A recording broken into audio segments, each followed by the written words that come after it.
ओम शांति। 1 नवंबर 2022 बाबा के महावाक्य।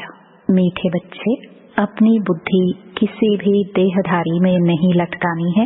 एक विदेही बाप को याद करना है और दूसरों को भी बाप की ही याद दिलाना है। प्रश्न: अपना जीवन हीरे जैसा श्रेष्ठ बनाने के लिए मुख्य किन बातों का अटेंशन चाहिए? उत्तर: पहला, भोजन बहुत योग युक्त होकर बनाना और खाना है। दूसरा, एक दो को बाप की याद दिलाकर जियदान देना है।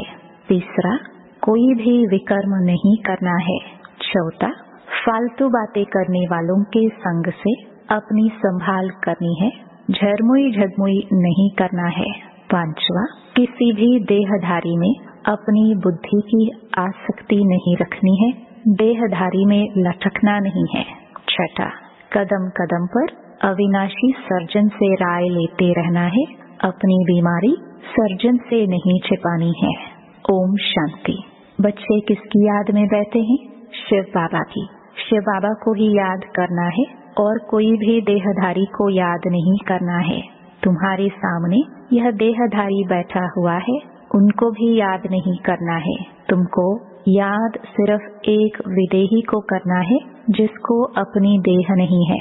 यह मम्मा बाबा अथवा अनन्य सर्विसेबल जो बच्चे हैं वह सब सीखते हैं शिव बाबा द्वारा, तो याद भी शिव बाबा को ही करना है।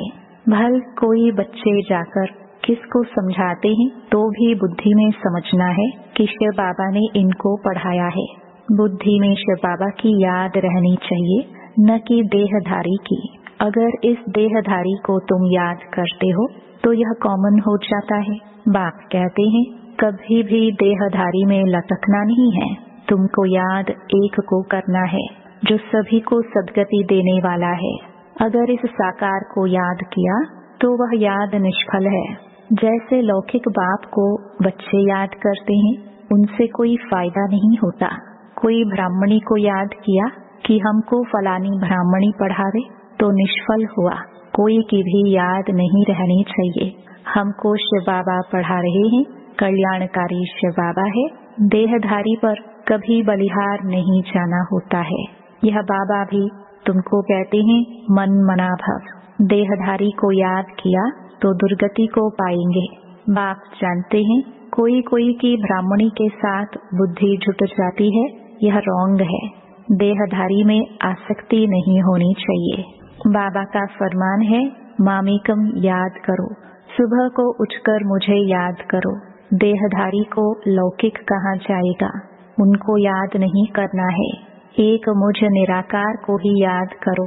गायन भी एक का ही है, शिवाय नमः। शिव है विदेही, वर्षा तुमको बाप से लेना है। यह देह भी उनकी नहीं है।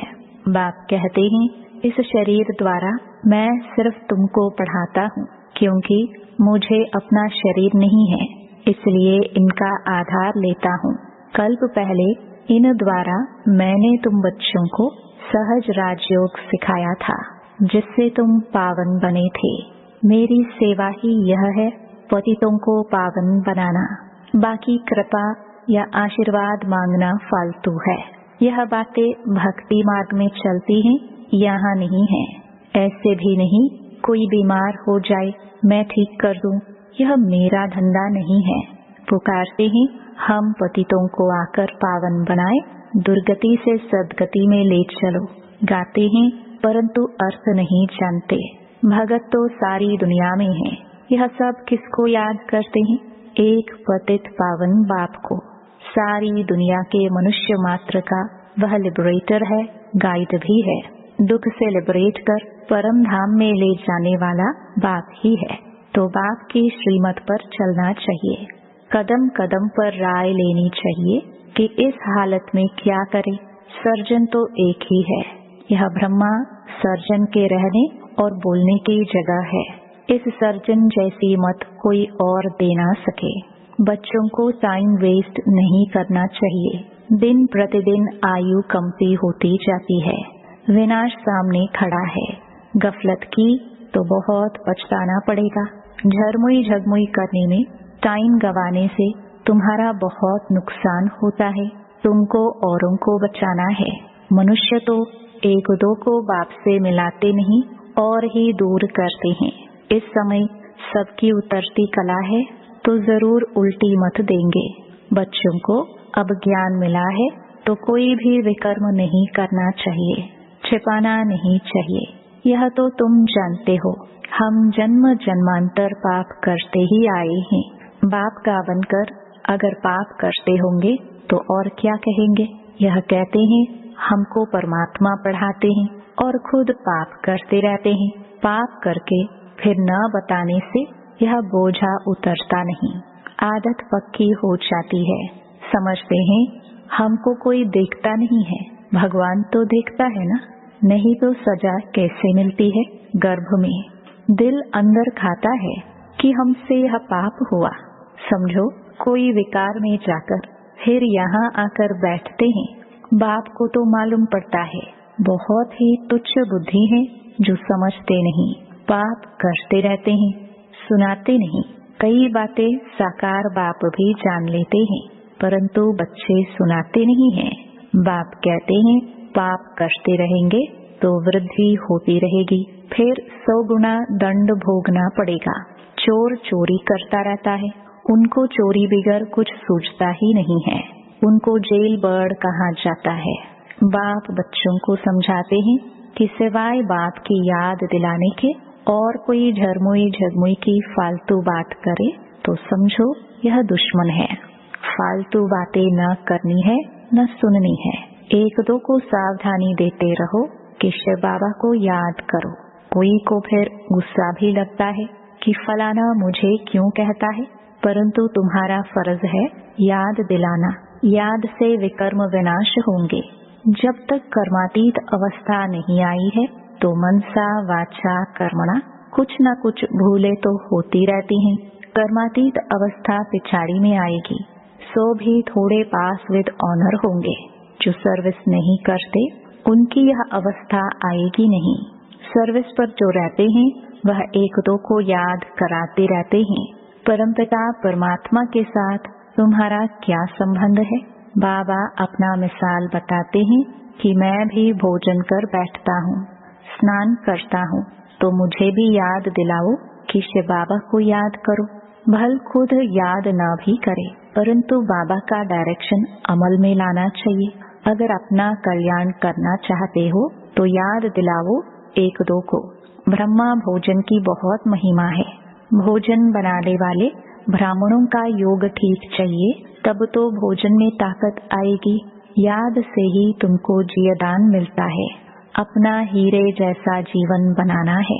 सहजते सहज बात है, मुझे याद करो, पवित्र बनो। पतित बने तो 100 गुना दंड पड़ जाएगा। मुझ बाप को याद करते रहेंगे तो विक्रम भी विनाश होंगे और हम वर्षा भी देंगे। थोड़ा याद करेंगे तो वर्षा भी थोड़ा मिलेगा। गीता में भी आदि और अंत में आता है मन मनाभव। कोई भी देहधारी की याद नहीं आनी चाहिए। शिव बाबा को याद करेंगे तो तुम्हारा कल्याण होगा। पाप दग्ध होंगे। गंगा में स्नान करने से कोई पाप विनाश नहीं होते हैं। भल कहते हैं भावना है, परंतु भावना ही रॉन्ग है। गंगा पतित पावनी नहीं है, पतित पावन एक बाप है। कोई भी स्थूल चीज को तुम्हें याद नहीं करना है, एक शिव बाबा को ही याद करना है।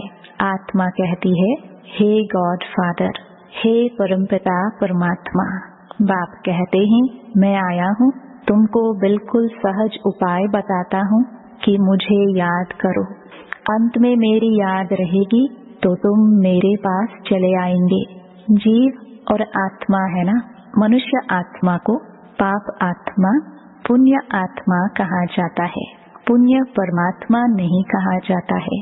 आत्मा ही पतित बनती है तो फिर शरीर भी पतित मिलता है। बाप आत्माओं से बात करते हैं। आत्मा अविनाशी है, बाप बच्चे दोनों अविनाशी हैं।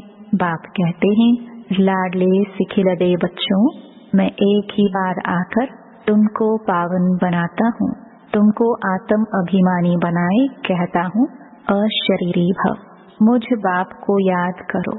बस यह है आत्मा की यात्रा। वह होती है शारीरिक यात्रा। यहाँ तो तुम जानते हो कि आत्माओं को अब वापस जाना है। योग अग्नि से ही तुम्हारे जन्म जन्मांतर के पाप कटेंगे। तुम्हें ब्राह्मण बनना है, नहीं बनेंगे तो प्रजा में हल्का पद पाएंगे। कुछ न कुछ सुनते हैं तो उसका विनाश नहीं होगा।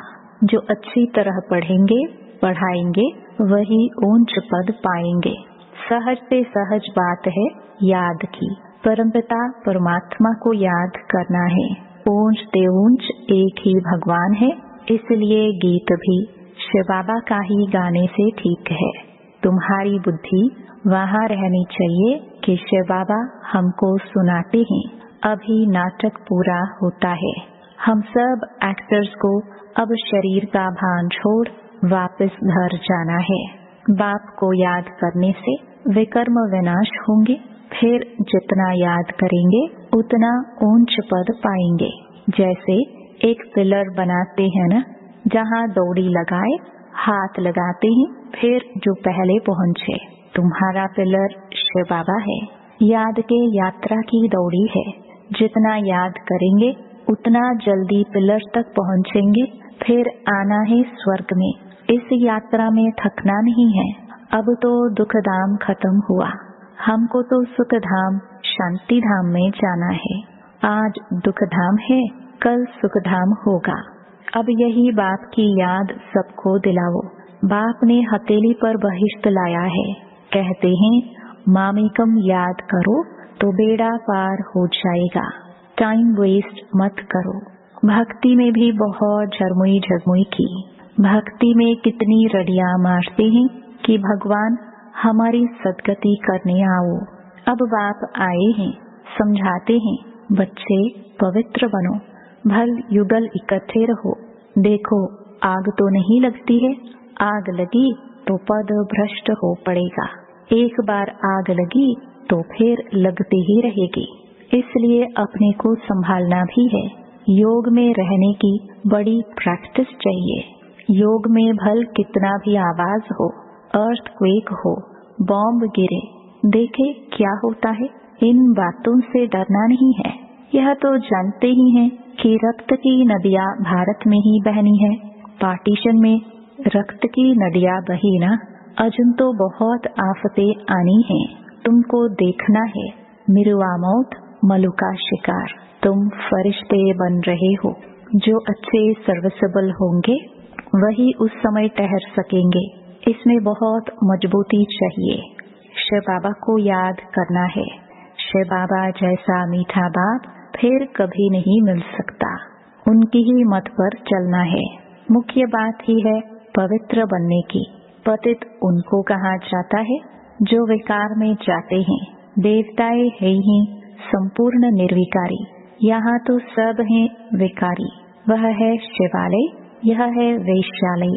अब विकारी से निर्विकारी बन स्वर्ग का राज्य भाग्य लेना है।